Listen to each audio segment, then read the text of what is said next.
yesterday.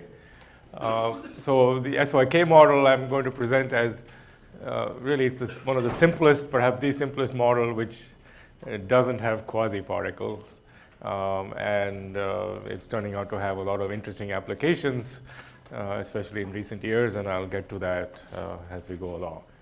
So let me just begin by emphasizing how ubiquitous quasi-particles are in condensed matter physics.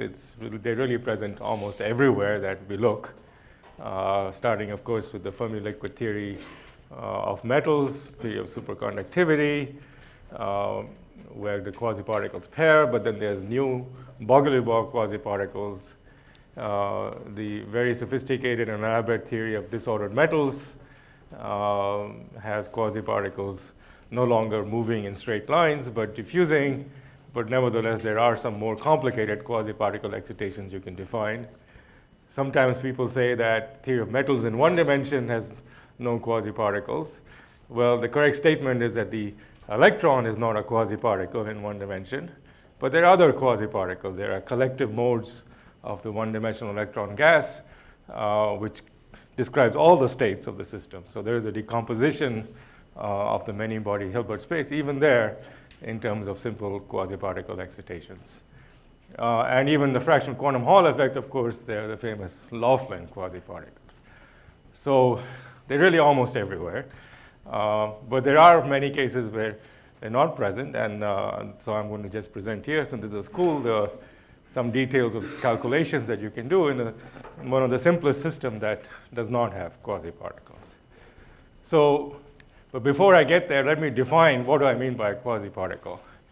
Of course, if you open up a textbook, one of the Russian books, you'll say, look for a pole in the Green's function. Well, that's fine. If you have translation invariance, then you know you have to look at the Green's function as a function of momentum, and then there's a pole, and that if the pole is there, you have a quasi-particles. But that simple definition fails already for disordered metals. Disordered metal, we believe, does have quasi-particle, but we don't know what the wave function is, so we don't know what Green's function has a pole. If we just look at the ordinary Green's function, you won't see a pole, because it'll mix with many, many quasi-particles.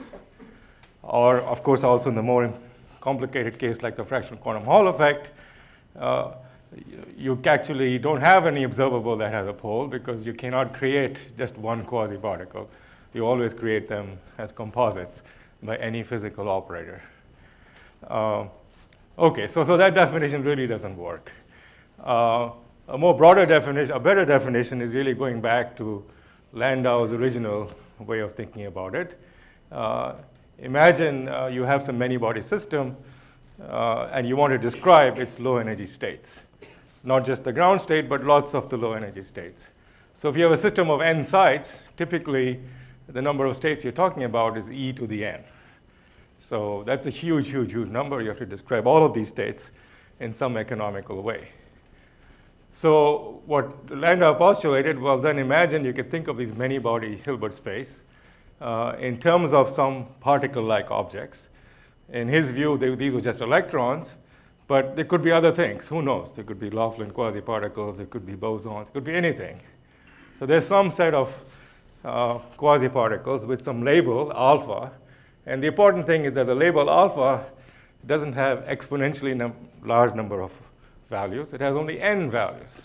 It's labeled by some momentum. It's a particle, so the total number of states is about n, not e to the n. And then using these, and these quasi-particles have some energy, E alpha. And then the claim is that the low-energy many-body Hilbert space is described in terms of, which has e to the n number of set of numbers, is described by some simple expansion in terms of adding the energies of the quasi-particles, maybe allowing them to interact in pairs or triples or so on, but not too far down the series. And the point is that the parameters you have here are the energies of the quasi-particles, so there's n of them. There's the interaction between them, there's n squared of them, so on, but it's just a polynomial. It's not that large a set of numbers, it's a much smaller set of numbers. And if you can do this, then you're done. Then you have quasi-particles, okay? So this is a very general definition, which works in all the cases. Okay. But of course, this is great for theorists, but it's not a very practical definition because you can never actually find a system in which you can actually know the many-body levels. That's just, again, an exponentially hard task because there's so many of them. You never resolve all of them, at least any reasonable size system. So a more practical definition is to think more dynamically and ask what happens if you take a system which is sitting in equilibrium and then you perturb it locally. So if you perturb it and it has quasiparticles, you're going to create these quasiparticles. And by definition, they're going to live around for a long time because they are almost eigenstates of the system. But eventually, they're not exact eigenstates. Eventually, they will interact and the system will thermalize and become some kind of essentially a thermal state. Now, this process is not that mysterious. It already was described by Boltzmann in the 19th century, where he wrote on the Boltzmann equation and showed for classical particles how after a few, using the Boltzmann equation and the H theorem, that how after a few collisions, even in a classical Boltzmann gas, you would get essentially a distribution function which is essentially thermal of the gas. So a similar thing can be done for quantum systems, as I imagine you've done in your quantum many-body courses. And if you do this, say, for a Fermi liquid, you ask how long does it take, you'll find that the time it takes for the system to equilibrate goes as 1 over temperature squared. And there's some energy scale by dimensional analysis in the numerator, which let's just say is of order of the Fermi energy. So this time diverges as temperature goes to 0. And I just want you to remember this time. So as we'll see, this is, in some sense, a long time. And so another definition of quasipart systems with quasiparticles, they take a long time to equilibrate. But I haven't told you long with respect to what. And that's what we're going to get to, of course. And we'll see this is long with respect to a certain basic time, which is just h bar over kt. And in its only system without quasiparticles. So if you have a system without quasiparticles, you would expect this time is shorter than this. All right. Okay, so that's the general introduction of some basic ideas on what are quasiparticles. Now let me give you a simple model, which is easily solvable. It's not just quite the SYK model, but a model with quasiparticles, just to warm up. So this, we want a very simple model. We don't want any extraneous conservation laws like momentum, so we just take random systems. So pick a set of random sites, put a few electrons in them, and allow them to move randomly between the sites one by one. So that's the model. That's it. So all of these are allowed processes, and there's a random amplitude for every one of these processes. So this is, of course, the random matrix model. I wrote it as a many-body problem, but it's really a single-body problem.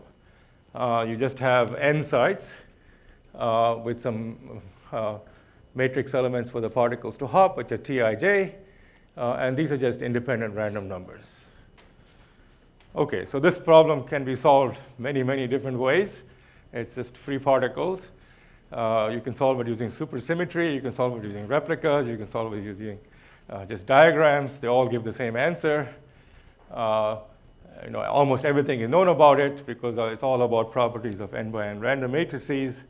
The whole book's written on it, and so on. So let me just solve it the simplest way, which is just using diagrams.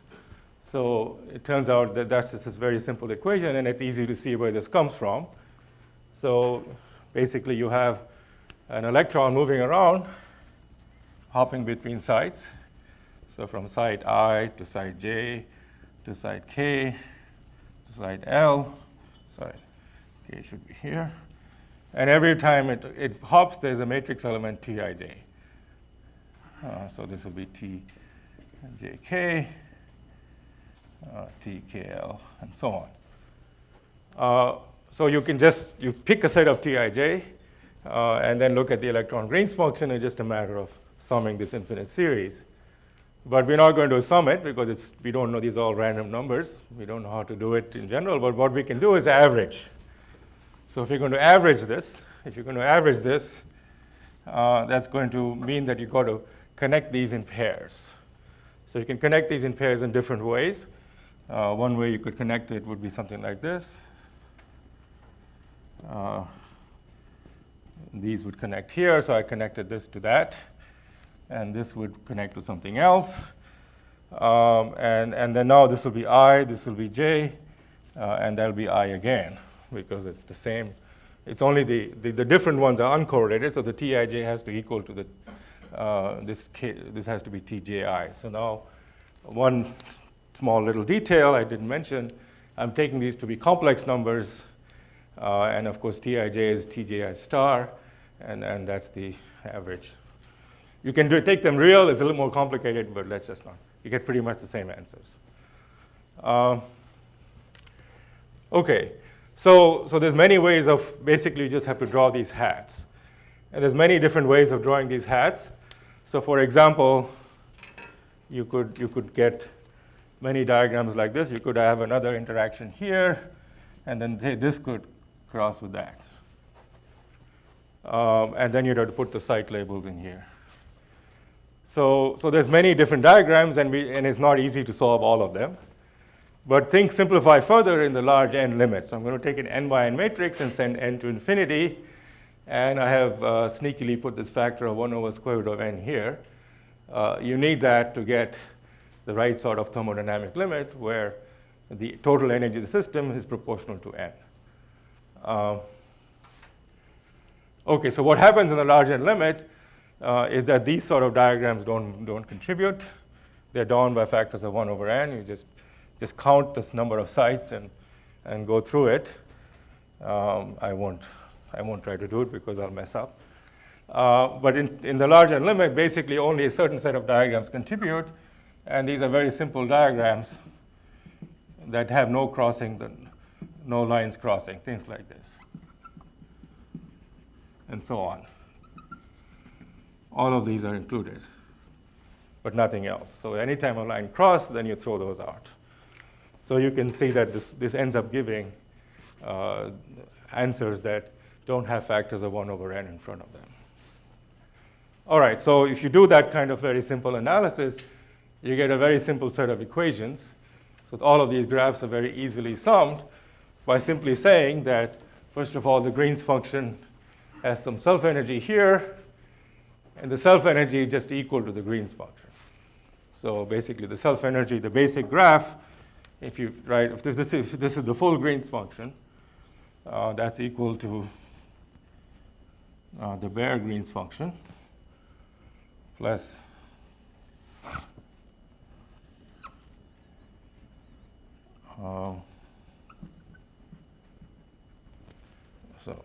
so we just keep iterating these.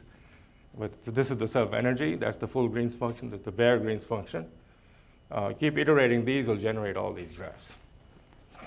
Okay? All right, so then that gives you a very simple equation.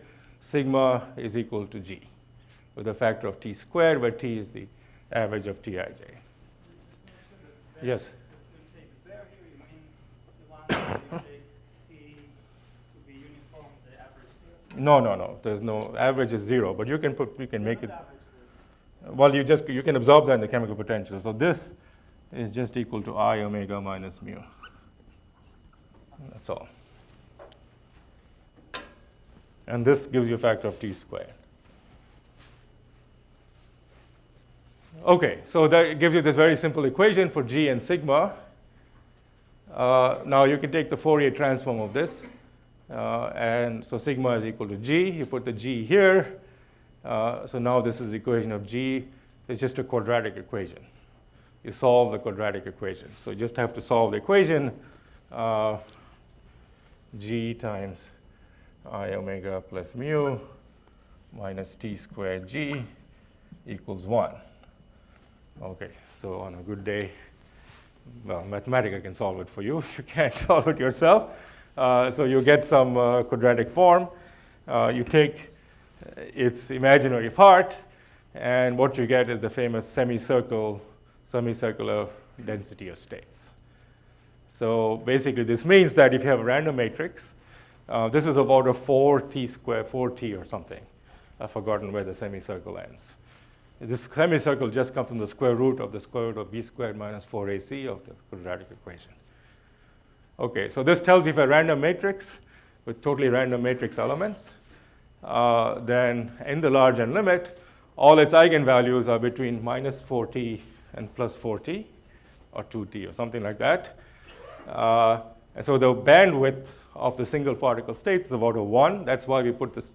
We want single particle states to have energy about a 1. That's why we put the 1 over square root of n in front. And then, of course, in this approximation, there's an infinite number of states. But really, the total number of states is n, because it's an n by n matrix. That's the number of eigenvalues. So the eigenvalues of a random n by n matrix are separated by 1 over n, almost uniformly in this semicircle. But almost uniformly is not something I've shown. That's the famous Wigner-Dyson statistics of random matrices. Because of eigenvalue repulsion, these are not just random locations in here. They're almost uniform density of eigenvalues inside this semicircle. Now there's some tails here which vanish in the large n limit. And there's even books written on the tails and all kinds of airy functions that appear in the tails and so on. But we won't need any of that. We are interested not in the tails. We're interested in a many-body system with some chemical potential in the middle of the band. Okay, so this is a random matrix, has no localized states. Everything is connected to everybody. There's no Anderson localization, which is good because we're not interested in localization, at least in this lecture. David Hughes talked a lot about many-body localization, I imagine. Here I'm interested in kind of the opposite. Are they conducting states in the presence of strong disorder, which don't have quasiparticles? So they're all extended states. They're roughly equally spaced, and they have this semicircular density of state. All right, so that's a quick review of random matrix theory. All right, so let's put in some interaction. This is too trivial, of course. So we put in some random interaction, and let's imagine this is weak. So now we can ask the kind of question that I asked in the beginning: what is the equilibration time? So you imagine you have many-body states where all of these states are filled up to the chemical potential. These are the filled states. These are the empty states. So this would be at 0 temperature.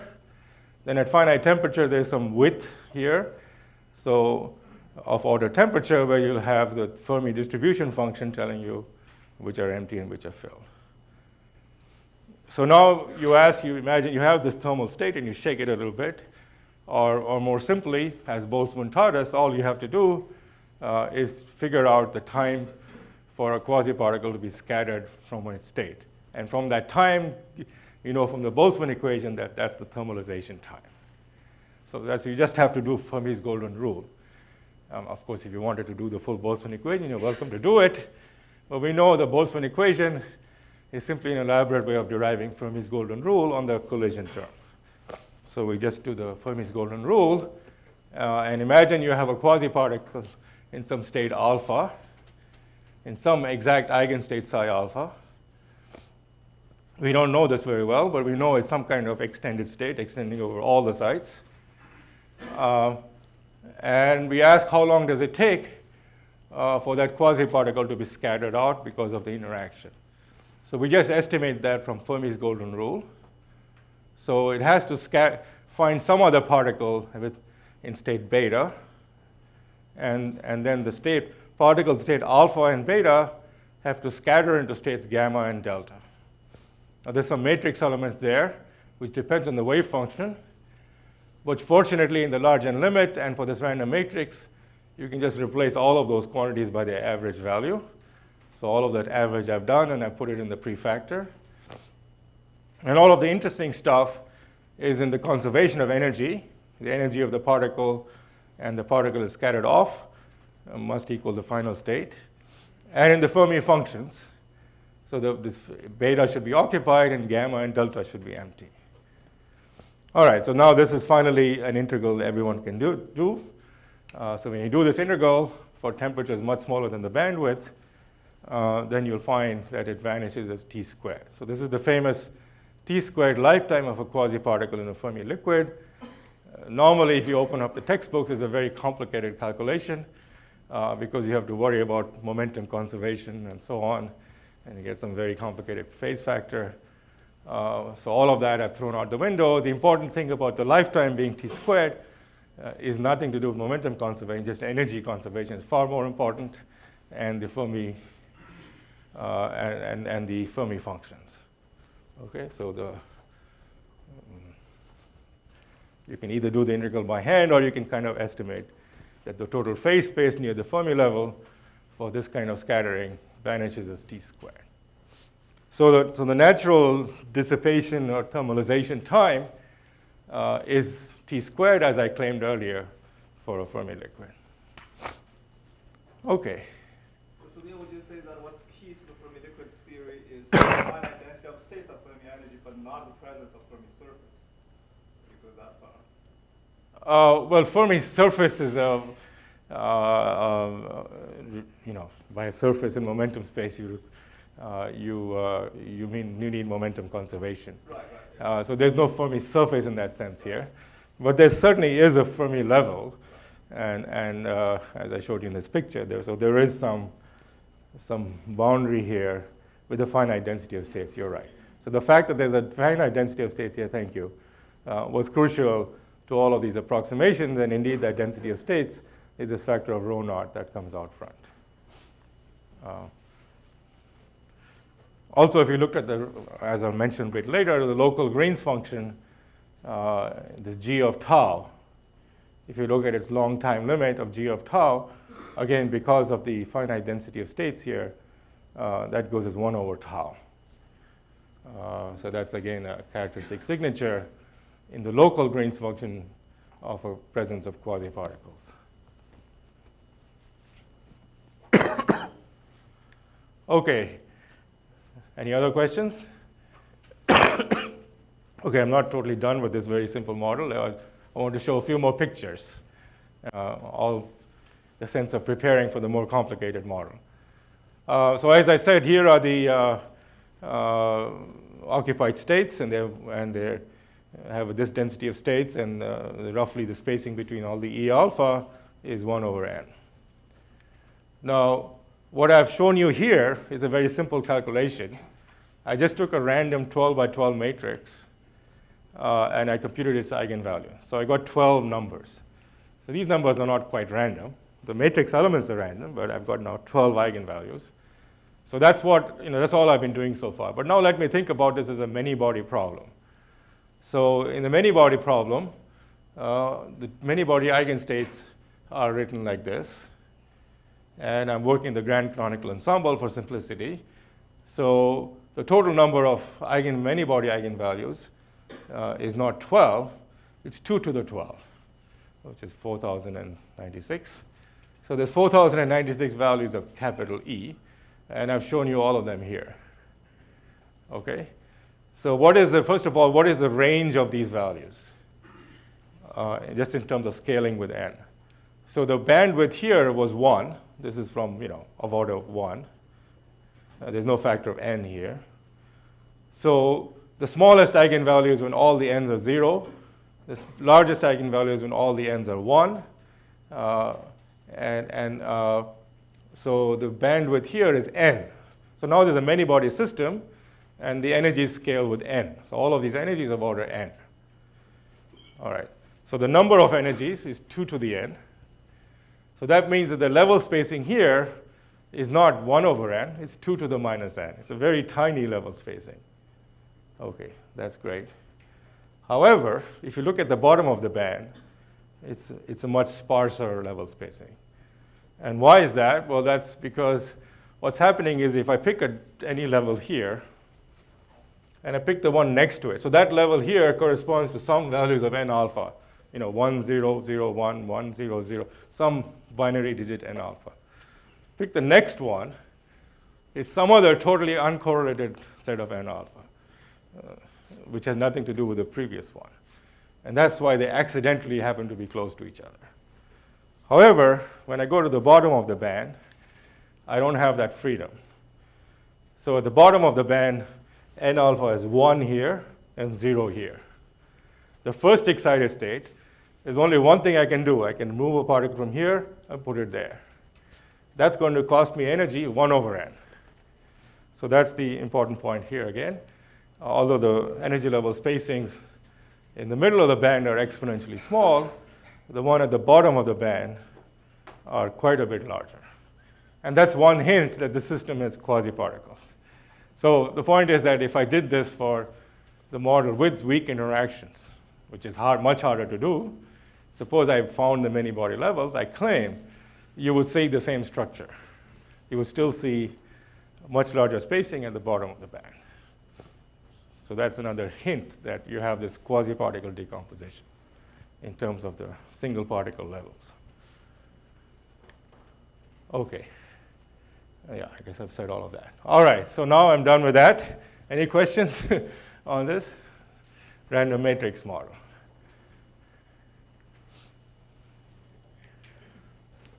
Okay, everyone with me? All right, so now let's go to the fun stuff. So this is the SYK model, and I've set it up so it's almost exactly the same thing. Pick n random sites, put in some particles. But now it's generally a many-body problem. I don't allow the electrons to move one by one. I only allow them to move in pairs. So, and each such process is allowed and has a random matrix element. That's the model. That's it. And there are, so the total number, so the Hamiltonian now, of course, has 2 to the n states. But the set of random numbers is n squared. Okay. But now, unlike the previous problem, I just had to solve an n by n matrix. Here I have no choice but to diagonalize a 2 to the n by 2 to the n matrix. But it's not a completely random matrix because it's only got n squared random numbers in it. Or n to the 4th, sorry. Because you pick 2 and they can go to random, n to the 4th, sorry. Okay. And what I'll show you that this is actually simplest model of quasiparticles, and maybe by tomorrow's lecture we'll see why it's a strange metal, and I don't know, we'll see, and maybe at least also get a inkling of why this is the simplest model also of a black hole. All right, now one thing I should say, just I learned while I was giving one of these talks a couple of years ago, no, last year, that there's something in nuclear physics called the two-body random ensemble, which is essentially exactly the same thing. And there's even a Rev Mod Phys on it in 1981, where they wrote down this model and they had some numerical results, and then they stopped. There were no, everything I'm going to tell you from now on was not there, but there were just some numerics. People were thinking about this model as a model of interacting nucleons in a complex nucleus. But in fact, I talked to some nuclear physicists, why didn't you go further? They said, well, we didn't know how to take the large n limit and do the path integral. Okay, well, I'll show you how to do it.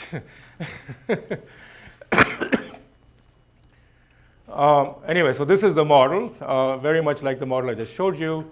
These u, I, j, k, l are the random numbers that take electrons in pairs from site k and l to site I and j, and that's it. So what I'd like to point out is you could just take these 3 equations, that's it, on a postcard, and give them to a mathematician, and you've fully defined everything. You don't need to know anything else. It's just the algebra of these operators. You have these anti-commuting operators, and then you take this particular combination of them with random numbers. And that turns out, that very simple model, as we'll see, is connected also to Einstein's equations and quantum gravity. But they don't need, and string theorists certainly can't do that. They can't write down everything in 3 lines. Okay, no, I'm getting ahead of myself. All right, so how do we solve this? Okay, well, we can solve it. Again, there are many ways. You can't use supersymmetry. There's a replica method that we used for a variant of this problem in '93. Actually, it was late 92. It's almost exactly 25 years ago, which I won't talk about. Well, I'll say a little bit about later. But let me just use exactly this diagrammatic method. Do exactly what I did here, but with a few more indices. Okay? And what happens then? So let's try to do that.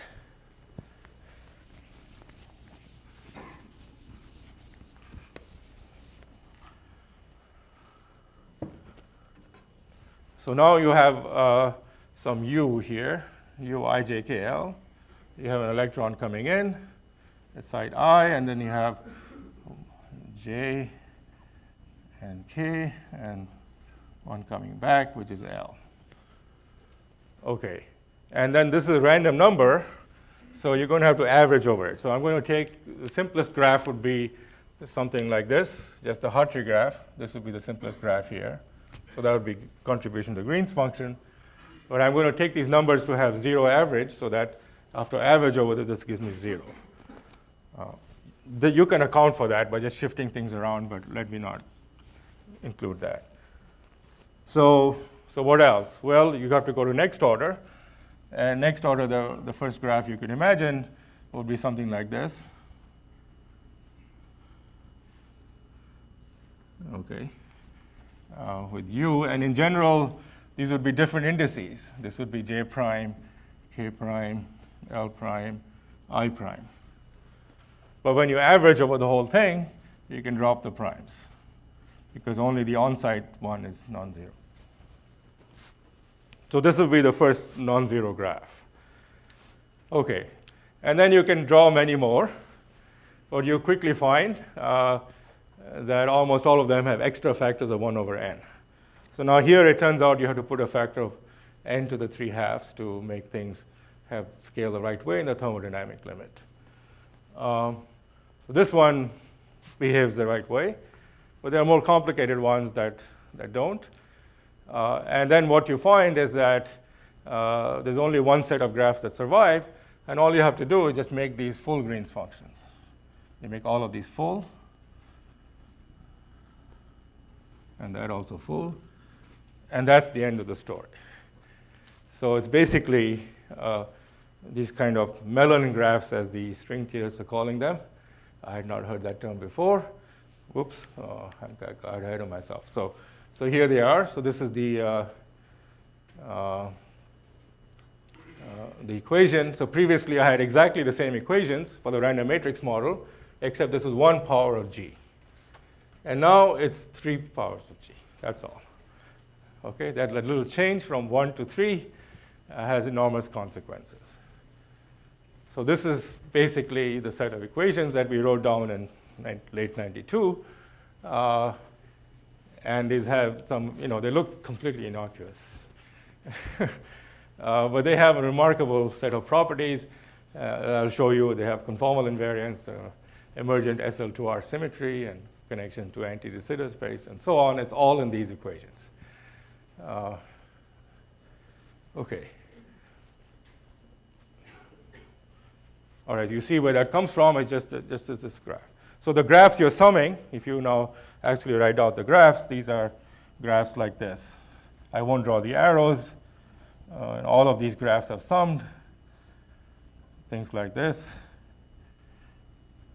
You dress them up as you wish. So these are called the melon graphs. And this is the melonic series. And you just have to sum all of this. So there's different sets of large n limits. There's the very simple random matrix model, which was just very, very simple. These graphs don't even have a name. They're just basically straight lines. Then there are these melon graphs that appear in models like this. And then if you take a random matrix model of a field theory, which is what field theorists did a while back, when the gauge theory, if you take a gauge theory, SUN gauge theory, take the large n limit, then you have to sum random surfaces, which is much, much more complicated. This is somewhere in between, but luckily it still has enough structure that it's useful anyway to condensed matter physicists. Okay, so this is the set of equations we have to solve. But I just remember I skipped some results here, so let me just show that. So this is well, I'm not going to fully establish this, but where we're going with this. So before I solve those equations, let's just do some numerics.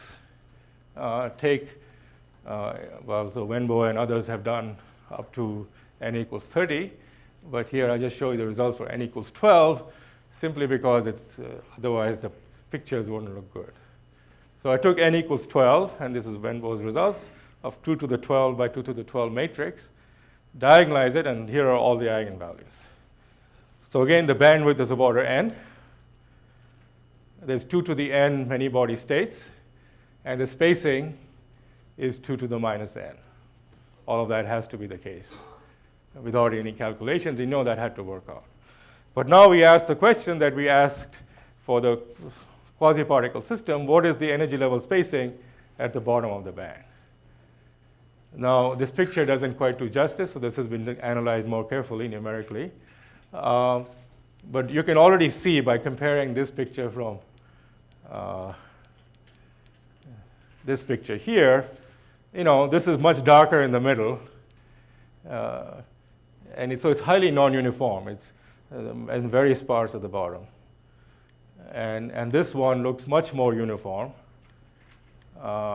in the spacing of the many-body eigenstates. Sorry, okay. It's almost the same shading everywhere. Now you can analyze these levels a little more carefully, not by this picture, by a more sophisticated analysis.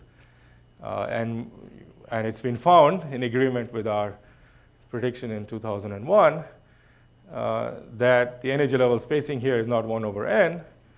It's exponentially small. It's e to the minus n. But this number, S0, is not log 2.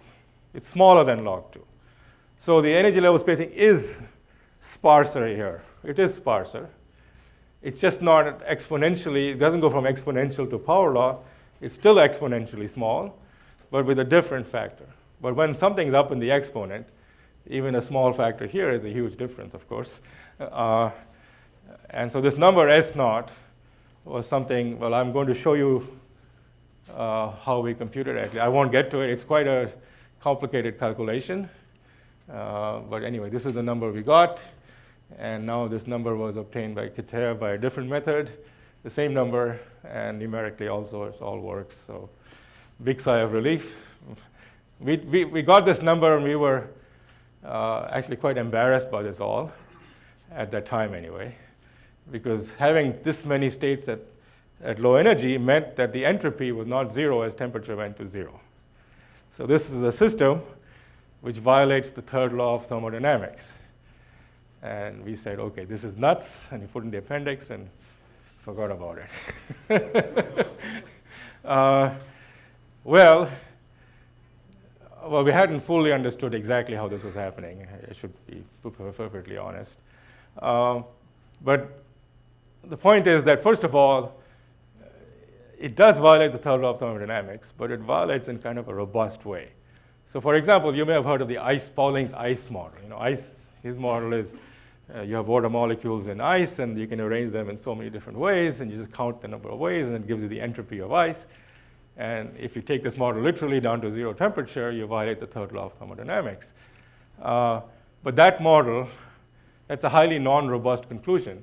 If I put even the smallest interaction between the water molecules and second neighbors or third neighbors, that completely goes away, and I have no entropy at 0 temperature. I do obey the third law of thermodynamics, and the Pauling's ice model is highly susceptible to any perturbations. This one turns out to be not like that. This is very, very robust. You can put any kind of interaction, 4-body, 6-body, 10-body interaction you want, you still get the same feature. If you put a 2-body hopping, then it disappears. But there's many directions in phase space where it's stable. Pauling's model is unstable in all directions. This is stable in many, many directions. It's unstable in one direction, but OK, that's fine. So this, I'm not saying that one should go and look and experiment for something like this, but I think it's not entirely ruled out. But here it does seem to be a bit of an artifact of this infinite range nature of the model. But anyway, it's not such a kiss of death as we thought in those days. Yeah. Say again what the one unstable direction is. Just the one particle hopping. One particle. Yes. At least in this model. Okay. And there's many reasons you could imagine for, in some generic RG sense, that for that one direction could be irrelevant. I mean, that's possible. It's hard to imagine all directions becoming irrelevant, but there could be models where maybe this is possible. I don't know. Okay, that's a radical statement. Anyway, violating a law of thermodynamics. Okay. But anyway, so what this tells you right away, anyway, that there's no way, since you have so many levels here, exponentially large number of levels, and the low energy subspace, there's absolutely no way you can describe all of them in an expansion here with the polynomial set of numbers. So there are no quasiparticles. This is the numerical indication.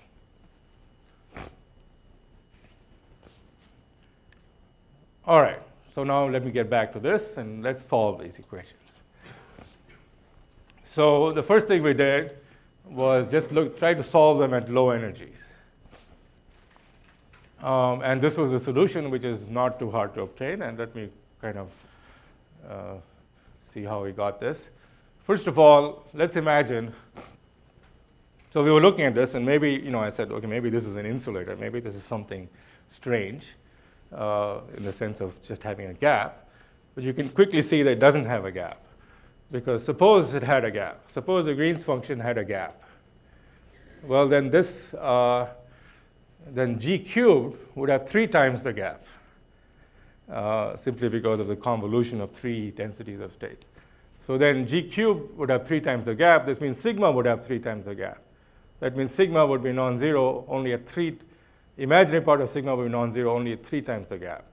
Well, if you put that back in here, then this would mean this has 3 times the gap, which contradicts the gap here. So the only solution is there's no gap, if there's a solution. We weren't even sure there was a solution. So if there's a solution, it cannot have a gap. So it doesn't have a gap, so that means it must have some singularity at 0 frequency. So and it turns out, so you can take any generic singularity, and it's easy to figure out that the one that works is the square root. Let me show you that argument. It's very simple, just power law counting.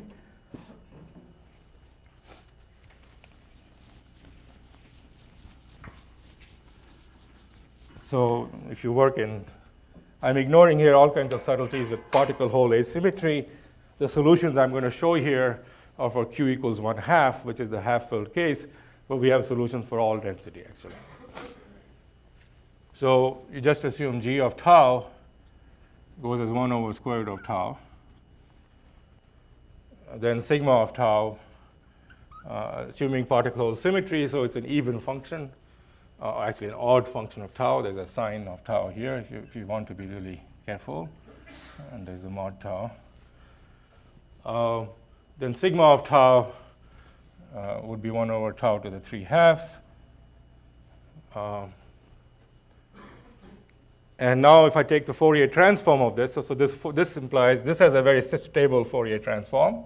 This implies that G of omega goes as 1 over square root of omega. It diverges as 1 over square root of omega. The Fourier transform of this is a little bit more complicated. Sigma of omega would be sigma of 0, some constant. And then the Fourier transform of this by power counting will be some other constant, alpha times square root of omega. So d tau over tau gives you square root of omega with a constant out front. Okay, so now you plug this back in here. Actually, I could have taken any other power, but okay, let me just leave it this way. So now you see that the original Dyson's equation will be solved. This equation would be solved if, so sigma is some constant plus square root of omega, like I said here. But G diverges at small frequencies. So the only way this is going to diverge is if this constant sigma of 0 was exactly equal to mu. So that's what had to work out. This has to equal mu. If it doesn't equal mu, then you don't have any solution. So we just assume that that's what would happen, otherwise we don't have a solution. Okay, so that must cancel out. And then this I omega term doesn't matter at all at low frequencies because I omega is much smaller than square root of omega. So that we can forget about. That's completely legitimate. What kept me up at night for almost 6 months was making, really verifying that this would actually happen. So we tried it numerically many times. It looked okay. And then finally, okay, let's publish. It looks okay. Anyway, of course, today everything is fine. We have numerical studies of this model due to Kitaev's simplification, and all of this works out. We just didn't know at that time because it all looked so strange. Anyway, so that's the solution, and you can now even keep track of the prefactors. Not that hard, just have to do the Fourier transforms carefully, and this is the answer you get. So the prefactor depends on this energy scale U, and that's the answer. So the answer is the Green's function, rather than being constant, as Kunyang emphasized at the Fermi level, now it blows up as 1 over square root of frequency. Okay. Any questions? This is really, very simple mathematics. All right. So it turns out that you can also solve this at finite temperature. And this was done by Antoine Georges and Olivier Pargalet in 1999. And this was really, this turned out to be a very significant observation, although it's taken 20 years to fully appreciate it. So you can now ask, so the following question you want to ask. So the Green's function at t equals 0 at low frequencies. So you have the system has only one energy scale. So g of omega is 1 over square root of omega. And this is at t equals 0. And frequency is much, much smaller than your scale u, which is the interaction scale. So that's what it does. So now you can ask, what is g of omega at t greater than 0, but where omega and t are both much, much smaller than u. Okay, so but omega over t could be anything you want. And you can look at many different Green's functions. So the question is, what is the energy scale that temperature brings in? Now, for the random matrix model talked about before, we know, at least for certain non-equilibrium properties, there's another energy scale that appears. That energy scale is t squared over the Fermi energy, which involves the UV energy, Fermi energy. But here, because of the power law singularities, you might guess that it's going to be 1 over square root of omega times some function of omega over t. So the only scale that determines everything about the system, and as we know today also determines thermalization and dissipation and chaos and all of that, is just kT.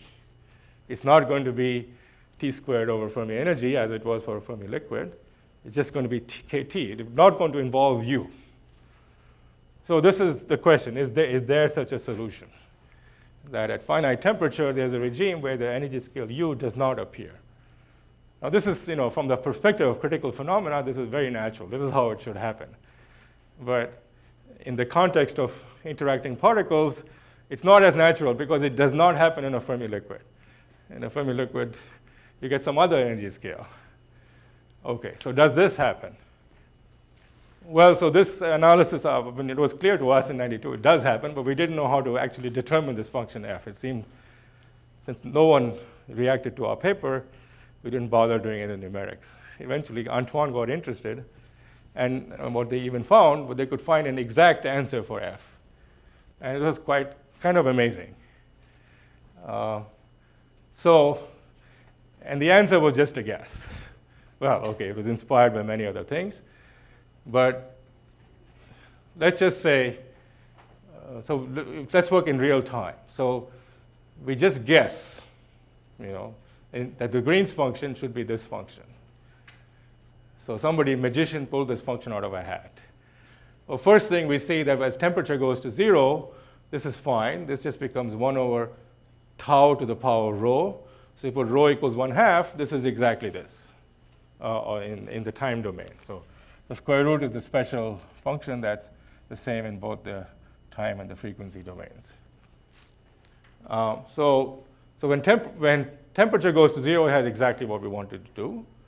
But at finite temperature, it's some function of frequency over temperature, or if you want to write it in, you could say this is 1 over square root of temperature times some other function of temperature times time. So this f tilde here is this function here. It just only depends on temperature times time. So time always appears with temperature, nothing else. Now, why should this be a sign? Well, this was inspired by various conformal field theories that Antoine had been studying.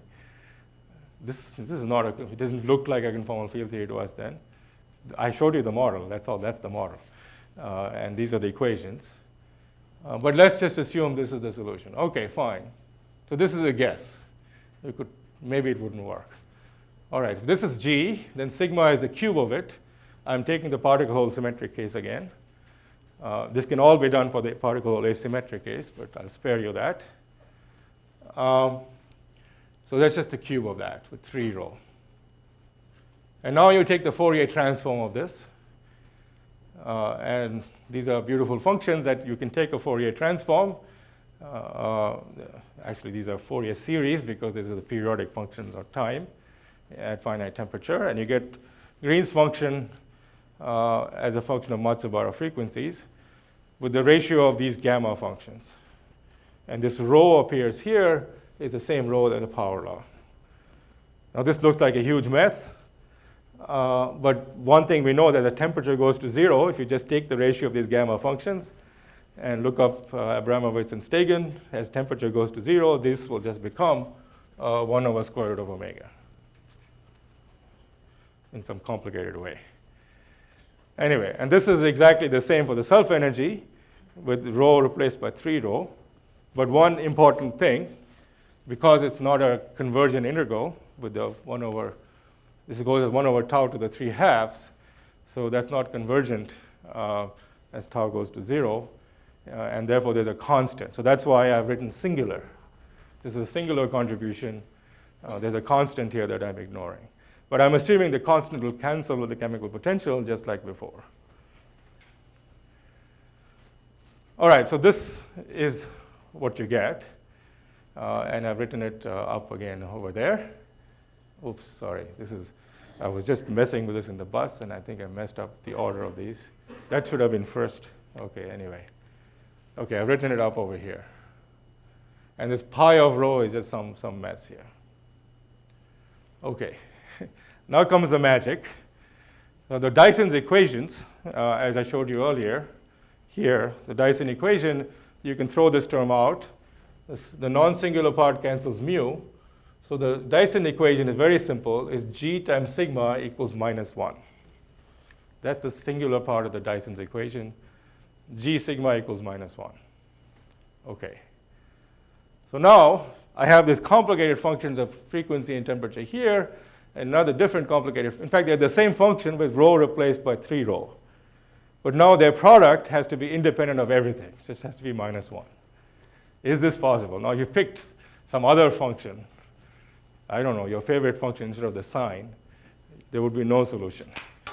But what Georges and Parcolet showed, this works. And it works because basically both the numerator and denominator have gamma functions. And for the special value rho equals 1/2, this gamma function is the same as that gamma function, and this one is the same as that one. So they just cancel out. So it's fortunate it was the ratio of gamma functions.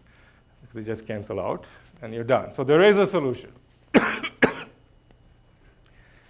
I know, this seems so pedestrian and kind of relying on magic, but this is how Georges and Parcolet first observed this. So we have this feature that this everything, the whole set of effect of dissipation, if you wish, finite temperature on the Green's function is just determined by temperature. Now you can take this Green's function, just plot it up. I didn't have a plot at the particle hole symmetric case, so this is actually for a particle hole asymmetric case. Here's frequency. Just look at the retarded part of the Green's function, the orange line. So at 0 temperature, this would diverge as 1 over square root of omega, and this would also diverge. If it was particle hole symmetric, it would be the same on both sides.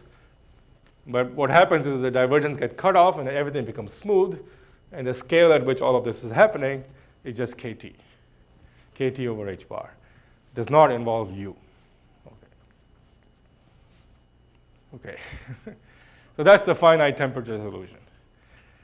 Presented the way it was originally discovered, just as a lucky exercise in solving solving these equations. All we're doing is just solving these two equations. That's all. That's all I've been doing, just solving these two equations. Okay, and it gives out these gamma functions. At least you can verify that solves them. Okay, so now let me clean all of this up. We have a much cleaner understanding of this, largely due to the way Kitaev presented it.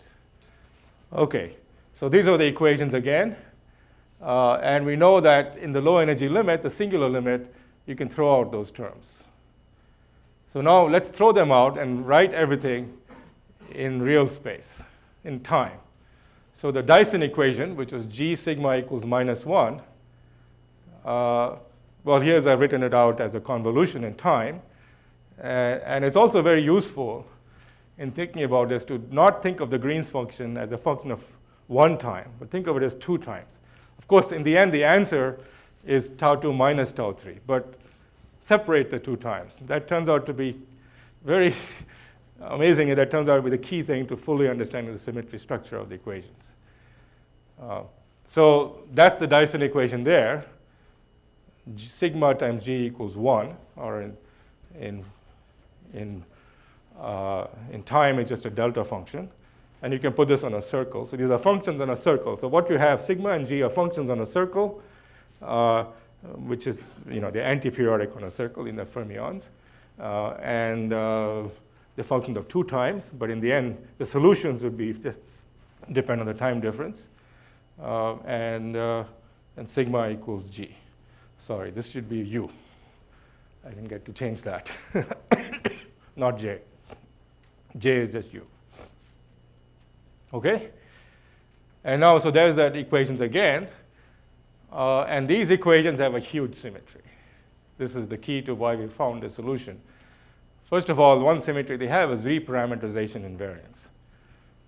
So you could take your time tau and just reparameterize to some other time sigma, at least locally. If you do it globally, they're restricted. But locally, you can do that. So just you change tau to sigma. Okay, when you change tau to sigma, you change variables, and these equations will look, well, first of all, it's very clear. This particular equation, nothing much would happen. You just have sigma 1, sigma 2, sigma. It will look the same. Second equation will look the same. But the first one is not obvious because you're going to get all these Jacobians. When you do the integral over d tau, you'll get a factor of f prime. From the delta function also, delta function of tau would be delta function of sigma divided by f prime. So there'll be all these f primes appearing in the second equation. But if you can account for them by defining a new set of, in the new set of variables, the new time sigma, we have a new Green's function g tilde, a new Green's function sigma tilde.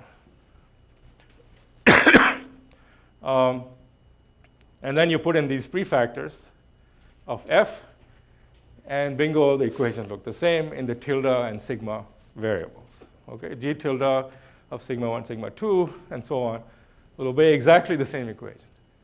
So this equation, as written, has an infinite set of solutions. You give me a solution, I give you another one, just by changing coordinates. So this, we were aware of this in the old days. It was very confusing because we know there's a unique solution. So to get the unique solution, we can't throw out the I omega. The I omega, although it didn't matter, was there to tell us exactly how to converge things. It's really important to pick out the right solution with the right physical properties. You just have to remember the back of your mind it's there. But anyway, okay. But if you look at the low energy solution we're actually solving, they have, many different solutions, at least locally. You can, of course, if you did this, then, the solutions you'll get won't look very physical, because in the new variable sigma 1 and sigma 2, the solutions would not be a function of sigma 1 minus sigma 2. So there wouldn't be time translation invariant and so on. And there's also some difficulties in making this a global transformation, except for a certain subgroup of reparameterization I'm going to mention in a minute. Okay, but there are, so mathematician given these equations would just throw up his hands and say, sorry, there's just too many solutions. This doesn't make any sense. Okay, because there's this huge reparameterization symmetry. Okay, so that's, there's also a gauge invariance, which I won't go into. That has to do with the G. That appears for the complex fermion case, not for the Majorana fermions that some of you may have learned about. I won't talk about that. Okay. However, we know the solution. This system has a whole set of solutions. But we know the solution we want. We want the solution which I call G sub S. This is the saddle point solution, and sigma sub S. And they go as 1 over, they depend, okay, this should be tau 1, tau 2, but they only depend on the time difference, and they go as 1 over square root of tau, as I just showed you. And this would go as t to the 3/2, and so on. Okay, so this goes as a power law. Okay, but now let's change time, change coordinates. Let's go from tau to sigma. I have the solution G sub S and sigma sub S in the tau variables.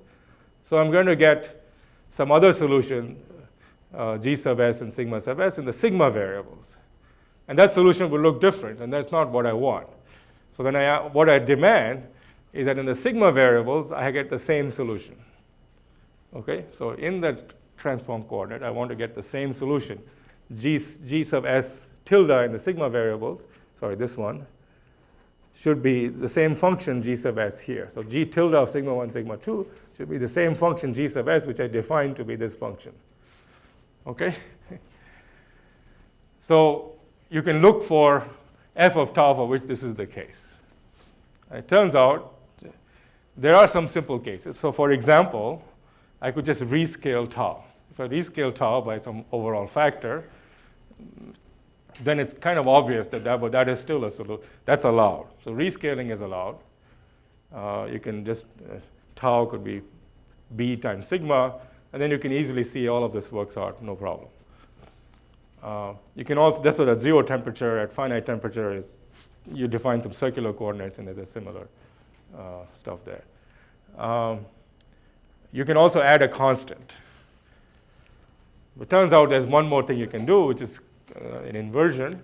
And so the full set of f of tau for which this is true, as pointed out by Katev, are these transformations, these fractional linear transformation, where you can choose AD minus BC equals 1. So these are just constants. So only for these transformations would you find that the Green's function is invariant. Okay. So there is an SL2R invariance. This is the group SL2R of these transformations in the low energy theory. Now I want to emphasize this is not a symmetry. In the same sense, gauge invariance is not a symmetry. When I say that electrodynamics is gauge invariant, that's simply the statement that you can choose to write everything in terms of gauge fields if you want. You can choose your favorite gauge, but all observables and all operators, all physical quantities are invariant under the gauge. All quantum states are invariant under the gauge. The physical states do not become new states under a gauge transformation. This is very different from symmetry. In a symmetry, if you have a ferromagnet with this state and you rotate it, you get a different state. You get a new state in the Hilbert space. So that's a symmetry. People talk about gauge symmetry, but it's not a symmetry. It's an invariance or redundancy. Unfortunate notation, and that infects all of physics, but that's true. So this is sort of like a gauge invariance. This is an SL2R invariance because it gives you back the same Green's function. It's not as if there's a whole bunch of states created by SL2R transformation. It's a very convenient set of parameterizations.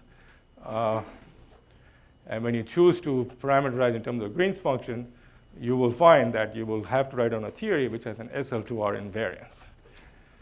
A somewhat more subtle point, which I think I understand now, but was clarified by Maldacena and Stanford and Kitaev also.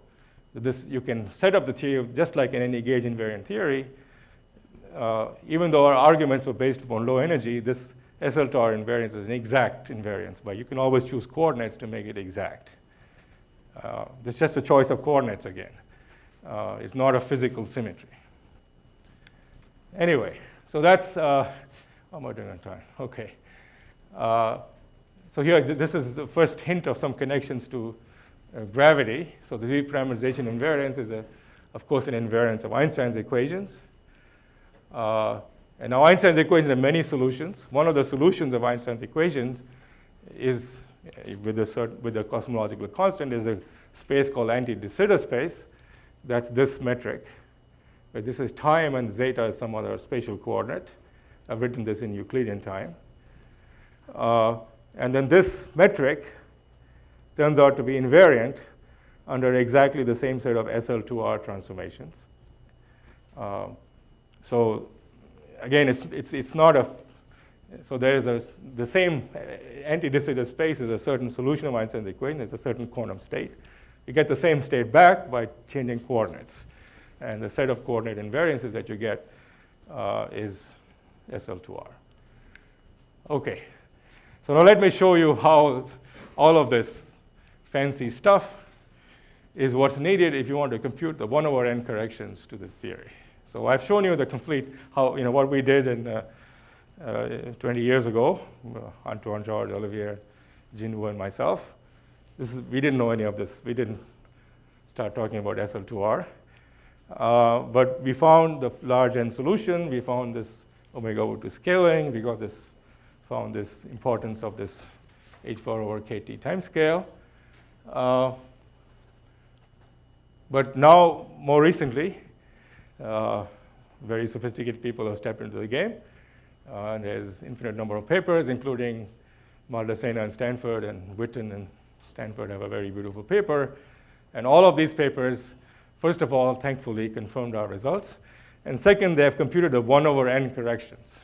And yesterday, there was even a paper on the 1/n squared corrections. And when you start thinking about the 1/n corrections, which was only a dream in my mind in the 90s, you do have to worry about all this SL2R symmetry, invariance. And so how does that happen? So let me show you. So let's just turn the crank and try to do 1/n expansion. So some of you may also have noticed that this whole large N limit has some flavor of dynamical mean field theory. It's a very similar type of thing. And today, nobody's done any serious 1/d expansion of dynamical mean field theory. It's probably too complicated. This is a much simpler model, and now we understand why. It's not that easy, but okay, let me indicate how it works. Yes?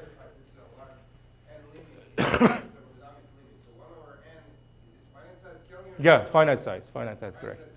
Yeah, at this point, it's just finite size. We're taking a finite size and looking at 1/n, correct. There are many, so there's many papers. There's, of course, papers by Kamenev and Altland, who are using much more condensed matter-friendly methods.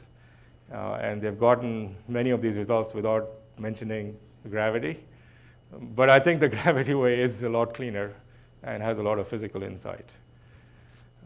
So I think what I'm saying is that, the string theorists have taught me anyway, a lot of new things on how you do 1/n corrections to things in the space of dynamical mean field theory.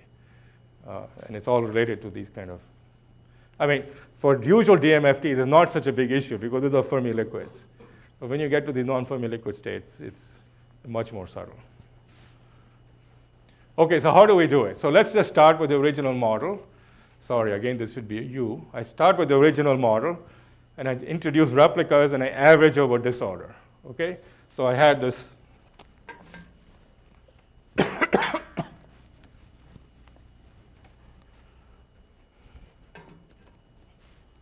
I had this U ijkl, C dagger I, C dagger j, ck, cl.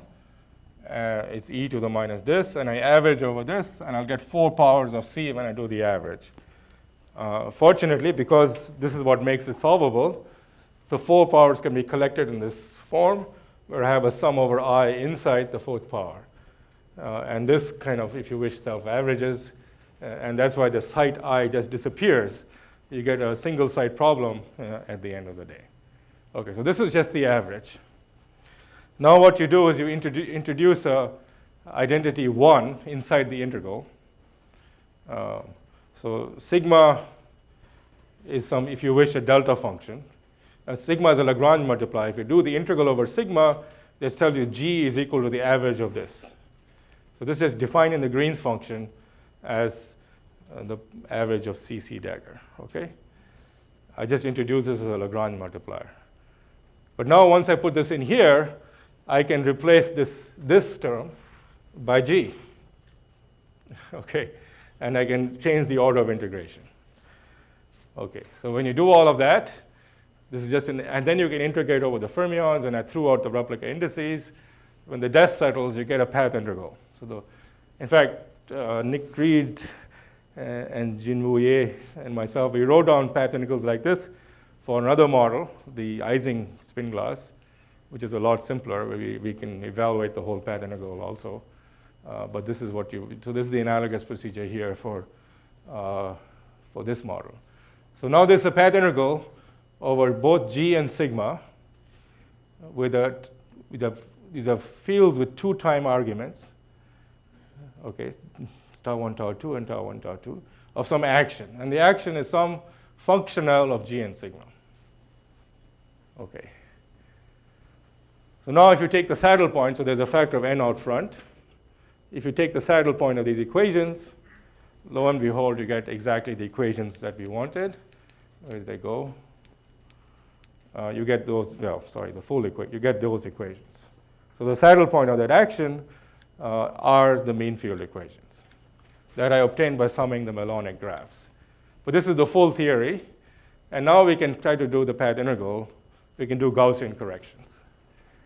And all I want to tell you is that people now know how to do those, the Gaussian corrections of this path integral.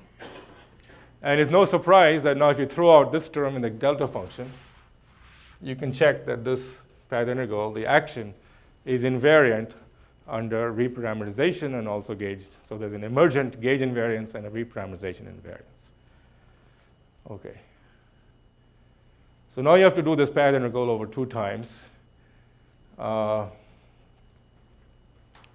Okay. So this is way too hard. I don't think anyone really knows how to do this path integral. But so you have this huge space of g and sigma that you want to integrate over.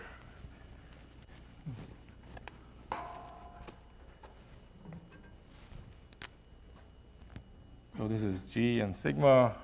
There's some point here. This is the saddle point, sigma s and g sub s. This is a huge space, not 2 dimensions. We're not going to do the full integral. We're just going to integrate along some line in this parameter space. Because we guess that it's along that line, I'm going to get the leading low energy singularities. Okay, we're just going to pick a line, some kind of steepest descent. So which line are we going to pick? So here I have to integrate over all functions g of 2 times tau 1 and tau 2. I'm only going to integrate over functions, okay, ignore this for now, which are basically the reparameterization of the saddle point. So this is the saddle point of tau 1 minus tau 2. So f is any function. So I'm going to integrate over f. So instead of integrating over all functions of 2 times, I'm only going to integrate over functions that depend on a single time, f of tau. And f of tau will be the change of the saddle point Green's function due to the reparameterization. Now, the reason I want to do this, because I know when f of tau is SL2R invariant, the action doesn't change. And so there's some kind of 0 mode, near 0 mode. It's not exactly a 0 mode because of the I omega term in the action. So I'm going to replace this very complicated integral, let's ignore the phi, by 1-dimensional path integral, f, where I'm integrating over just along this very special direction, which is determined by f of tau, local reparameterization of time. Okay. And that, that's gravity. Gravity is integrating over reparameterizations of time and space-time. Okay. Anyway, so then there's what you have to do is insert this in the path integral, in the action, and evaluate this action for small f. Okay, you just have to determine what is, for general f of tau, what is this action when you put in this Green's function in there. Okay. So that's a complicated task. There's a 70-page paper by Maldacen and Stanford. They show you how to just evaluate the action. What is S for this f of tau? The reason it's complicated is you can't throw this term out. All of the fun stuff is coming from here. Because if this was 0, the action is just the same. It doesn't change under, at least for SL2R transformation. So you have to carefully account for that. It's some kind of singular perturbation theory in that term. Actually, it's probably most cleanly done in the recent paper by Katev and Josephine Sir. They do it very carefully. I think, as Yingfei was saying, it takes 1 week to read 2 pages of that paper, but slowly people are working through it. Did I quote you correctly? It's very dense, but it's all there. I haven't gone through it. But you can kind of guess the answer, at least the important part. So you want some function of f here, ignore the phi. You want some function of f, and it should be some function which vanishes when f is SL2R. Okay? So when f is equal to a tau plus b, c tau plus d, this should be just 0, or because that's the saddle point. The Green's function doesn't change. So what is the simplest function which vanishes on all such functions? And that's what's called the Schwartzian. That's this function right here, this Schwartzian. So then you're left with a path integral of f of tau. Again, ignore the phi and ignore the temperature, where S effective is equal to this. G, just replace f by g. Okay, so that's a highly unfamiliar path integral of f of tau of the Schwartzian with all these strange things. It looks highly divergent, but it's not, because, again, you have to factor out, you have to divide by the volume of SL2R, which is an infinite space. Anyway, so Witten and Stanford showed that you can do that path integral exactly.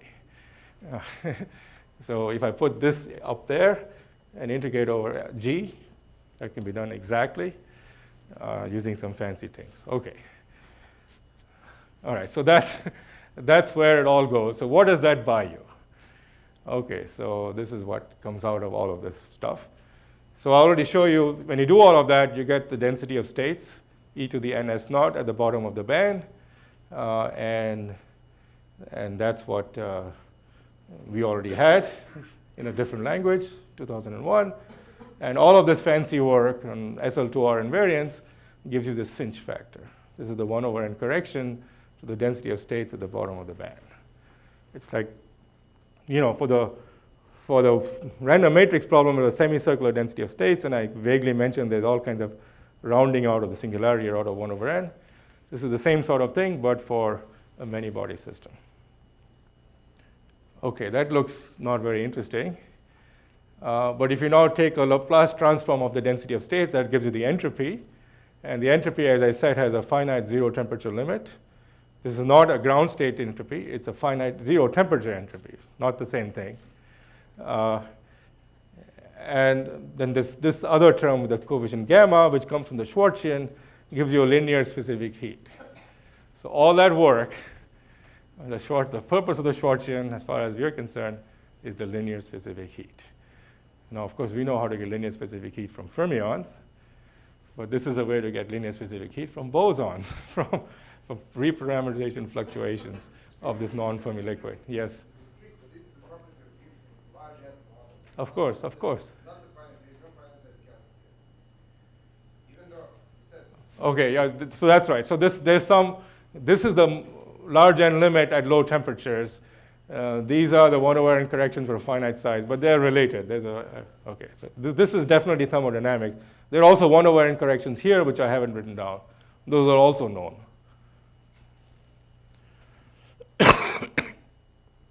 Okay, already we know this, and this I showed you about. And very recently, there's been work with Julia Steinberg and others.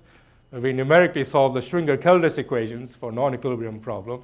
And indeed, numerically anyway, we find this natural time, h bar over kt, at the time it takes to equilibrate, rather than EF over t squared. Okay. I won't have time today. I'm running out. Okay. All of these properties can also come out of a theory of gravity. But okay, I may say something else. So let me conclude by this one last slide. So we now have an example of a system without quasiparticles. And sure, because of this S naught, this is not true. And it seems what we are finding is that the natural time scale tau equilibration is h bar over kt. And so this suggests an inequality that any system without, and this is what I actually threw in the introduction of my book at the last minute. I remember I had the first draft of my book, and Steve was looking at it. He said, this needs a physical introduction. So I wrote the introduction and I threw in this equation. Thank you, Steve. So now, so that there's a lower bound, and it's the conjecture at that time, of course, and now there's a more precise version of it. That any system will take a time longer to equilibrate or dephase, depending on how you define it, which will be longer than h bar over kt, because the fastest anything can happen is when there are no quasiparticles, and in all the systems we've studied without quasiparticles, the time is just h bar over kt. Now, we didn't know what the constant was. Nobody knows even today for this way of defining it. But even if you don't know that constant, this is not an empty statement, because it tells you that if somebody sent you a letter, an email with saying that they found some system that equilibrates in a time, say 1 over square root of temperature, with some constant J here, which depends on the energy. Well, this would violate this as temperature goes to 0. As far as we know, there's no such system. Now, yeah. And so why there's such a thing? Now, first thing to notice is that if you send h bar to 0, there's no bound. A classical system can equilibrate as fast as you want. You have a bunch of nonlinear springs. They all oscillate at some frequency. You can multiply all the springs by 100, and they'll oscillate 100 times faster and equilibrate 100 times faster. No problem. But that doesn't happen in quantum systems. If you crank up some spring constant, what will happen then, you get some huge energy gap, and that state will basically go out of it won't help you equilibrate. It'll just be some high energy state that doesn't do anything. And you always have to look at the low energy states. And if the low energy states are quasiparticles, they're not going to equilibrate for a while. So that's why it's hard for quantum systems to equilibrate, and they always take a time longer, we believe, than h bar over kt. Okay, thanks.